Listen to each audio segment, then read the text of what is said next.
নমস্কাৰ। আচলতে ইতিহাসত আমি বদন বৰফুকনৰ বিষয়ে জানিছিলোঁ, এজনেই আছিলে। এতিয়া আমাৰ বদন বৰফুকন অসমত হাজাৰ হাজাৰ লাখ লাখ ওলাইছে। এতিয়া আমি এই কথা এনে কোৱা নাই, সিহঁতৰ কথা বতৰাৰ পৰাই আমি জানিব পাৰিছোঁ। সিহঁতে কয় সিহঁতৰ গাত বোলে লাচিতৰ তেজ আছে। লাচিত মানে আমাৰ গাঁৱৰ লাচিত বোধ হয়, কিন্তু লাচিত বৰফুকনৰ দৰে তেজ থাকিব নোৱাৰে। যদি লাচিত বৰফুকনৰ দৰে তেজ থাকিলে হয়, লাচিত বৰফুকনে কাক খেদিছিলে সেই কথা মনত ৰখা দৰকাৰ ইহঁতে। কিন্তু লাচিতৰ বৰফুকনৰ তেজ থকা কৰি পেলাই বেলেগ এটা এজেণ্ডা কৰি আছে। ইহঁতৰ কথা বতৰাবিলাক চাব, মই ছ'চিয়েল মিডিয়াৰ পৰা সংগ্ৰহ কৰিছোঁ। আপোনালোকে এই ভিডিঅ'টো চাই আপোনালোকে লাহেকৈ এটা লাইক কৰি দিব আৰু ছাবস্ক্ৰাইব কৰিব, আৰু আপোনালোকে কমেণ্ট কৰি জনাব কেনেকুৱা পাইছে। ইহঁতৰ কথা বতৰাবিলাক একবাৰ চাওকচোন, কেনেকুৱা। খাটি অসমীয়া হ'বৰ উপযুক্ত মানে আমি কৰিছো কি, নিজে বহি থকা গছৰ ডালত দাৰে নিজে কোব দিছো মূৰ্খৰ দৰে। জ্যোতিপ্ৰসাদ আছিল নিভাঁজ অসম প্ৰেমী আৰু স্বাধীনতা সংগ্ৰামী। বেছিভাগ মাৰোৱাৰী ব্যৱসায়ীৰ দৰে নহয়। তেওঁলোকে পৰিশ্ৰম কৰি অসমত ঘটা টকা দেশলৈ নপঠায়, অসমতে খটুৱায়। ফলত এচাম ধনী লোভী মাৰোৱাৰী বা হিন্দী ভাষী ব্যৱসায়ীৰ দৰে তেওঁলোকে অসমক শোষণ নকৰে। অসমক লুটি-পুটি অসমৰ বাহিৰত টকা পঠিয়াই নিদিয়ে, য'ত তেওঁলোকে ইণ্ডাষ্ট্ৰী খুলিব, কিবা কৰিব। আৰু এই ময়মনসিঙীয়াবিলাকে অসমৰ অৰ্থনীতি জীয়াই ৰখাত সহায় কৰে, কাৰণ তেওঁলোকে তেওঁৰ টকাটো ইয়াতে খৰচ কৰে আৰু ইয়াৰ মানুহে তাৰ পৰা উপকাৰ পাব পাৰে যদি জ্ঞানীৰ দৰে সেইটো ব্যৱহাৰ কৰে। তেওঁলোকে অসমৰ বস্তুকে কিনে, বাংলাদেশৰ বস্তুটো নিকিনে। সেয়ে তেওঁলোক আমাৰ বন্ধু, খাটি অসমীয়া হ'বৰ উপযুক্ত। ডক্টৰ হীৰেণ গোহাঁই ডাঙৰীয়া ককা, আপোনাৰ বয়স বহুত হ'ল, আপুনি আবুল তাবুল বকিবলৈ আৰম্ভ কৰিছে।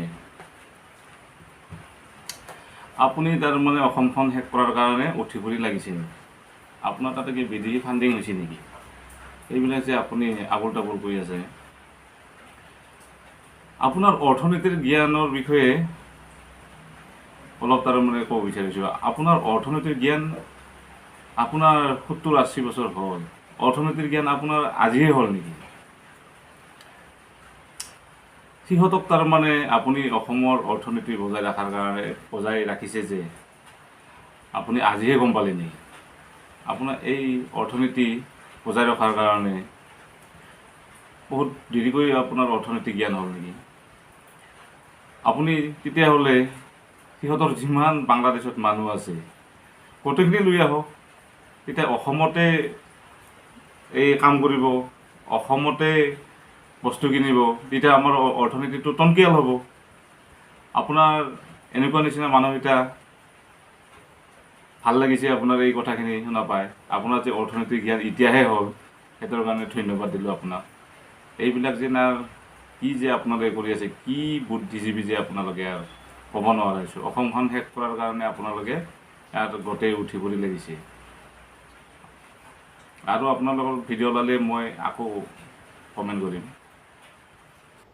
বিদেশী নে স্বদেশী? বিদেশীয়ে যদি দখল কৰিছে কিয় ধৰা নাই? তেওঁলোকক কিয় কৰায়ত্ব কৰা নাই? কিয় নোৱাৰো আপুনি কোৱা? বিদেশী নে স্বদেশী এইটো কওক। বিদেশী নে স্বদেশী? বিদেশী নে স্বদেশী এইটো কওক। ধৰ্মৰ ভিত্তিত বিদেশী চিনাক্তকৰণ কিয় ক'ব? মিয়া মুছলমান নক'ব, বিদেশী নে স্বদেশী এইটো কথা কওক। এইটো আপোনালোকে কিয় ব্যৱহাৰ কৰিছে? বিদেশী নে স্বদেশী? বিদেশীয়ে যদি দখল কৰিছে কিয় ধৰা নাই? তেওঁলোকক কিয় কৰায়ত্ব কৰা নাই? কিয় নোৱাৰো আপুনি কোৱা? বিদেশী নে স্বদেশী এইটো কওক। বিদেশী নে স্বদেশী? বিদেশী নে স্বদেশী এইটো কওক। ধৰ্মৰ ভিত্তিত বিদেশী চিনাক্তকৰণ কিয় ক'ব? মিয়া মুছলমান নক'ব, বিদেশী নে স্বদেশী এইটো কথা কওক। এইটো আপোনালোকে কিয় ব্যৱহাৰ কৰিছে? নৰেন ককাই ডাঙৰীয়া, আপুনি বিদেশী নে স্বদেশীৰ কথা কৈ আছে।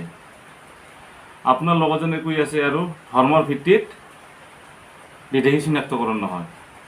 যেতিয়া ভাৰতবৰ্ষ স্বাধীন হৈছিল, স্বাধীন হোৱাৰ আগত ধৰ্মৰ ভিত্তিত দেশ বিভাজন হৈছিল। সিহঁতে দেশ বিভাজিত কৰি লৈ গ'ল, কিন্তু সিহঁতে আমাৰ ইয়াতো থাকি গ'ল আৰু তাতেও থাকি গ'ল। আৰু সিহঁতৰ যেতিয়া তাৰ মানে বাংলাদেশত যেতিয়া তাৰ মানে অৰ্থনীতি সিহঁতৰ দুৰ্বল, সেইকাৰণে ভাৰতত আহি সিহঁতে কাম কৰিব লৈছে। সিহঁতে লৈছে সিহঁতে কিন্তু অসমতে থাকি গ'ল। আপোনালোকে এইবিলাক কি ৰাজনীতি কৰি আছে? আপোনালোকে ভোটৰ স্বাৰ্থত এইবিলাক যে আপোনালোকে প্ৰশ্ৰয় দি আছে, এটা সময়ত আপোনালোকে নিজৰ হাতৰ কুঠাৰ ভৰিত মাৰি আছে। এদিন চাব ডেম'ক্ৰেচি চেঞ্জ হৈ আছে। ডেম'ক্ৰেচি যেতিয়া চেঞ্জ হৈ আছে, আপোনালোকৰ চাব 40% হ'ব দিয়ক। তাৰপিছত আপোনালোকে কথা কোৱাটো দূৰৰে কথা, আপোনালোকে ইয়াতে থিয় হ'বলৈ মাটিখিনি নাপাব। আপোনালোকে ৰাজনীতিৰ বাদেই দিয়ক, আপোনালোকে জেগাতে থাকিব নোৱাৰিব। আপোনালোকৰ মানসিকতাকে খুব বেয়া লাগিছে এইবিলাক। আপোনালোকে যেতিয়া ছাত্ৰ সংগঠন কৰিছিল, আমিও সকলোৱে সমৰ্থন কৰিছিলোঁ আপোনালোকে ভাল কাম কৰিব বুলি। কিন্তু যিটো ক্ষেত্ৰত আপোনালোকে কাম কৰি আছে এতিয়া, সেইটো আপোনালোকৰ খুব অসমৰ জনসাধাৰণে আপোনালোকে ক'ত থ'ব লাগে এতিয়া থ'ব। আৰু আপোনালোকৰ মানসিকতা খুব বেয়া হৈছে আপোনালোকৰ। আৰু আপোনালোকে ওলালে আপোনালোকৰ ভিডিঅ' ক্লিপ পাই মই আকৌ ৰিপ্লাই কৰিম।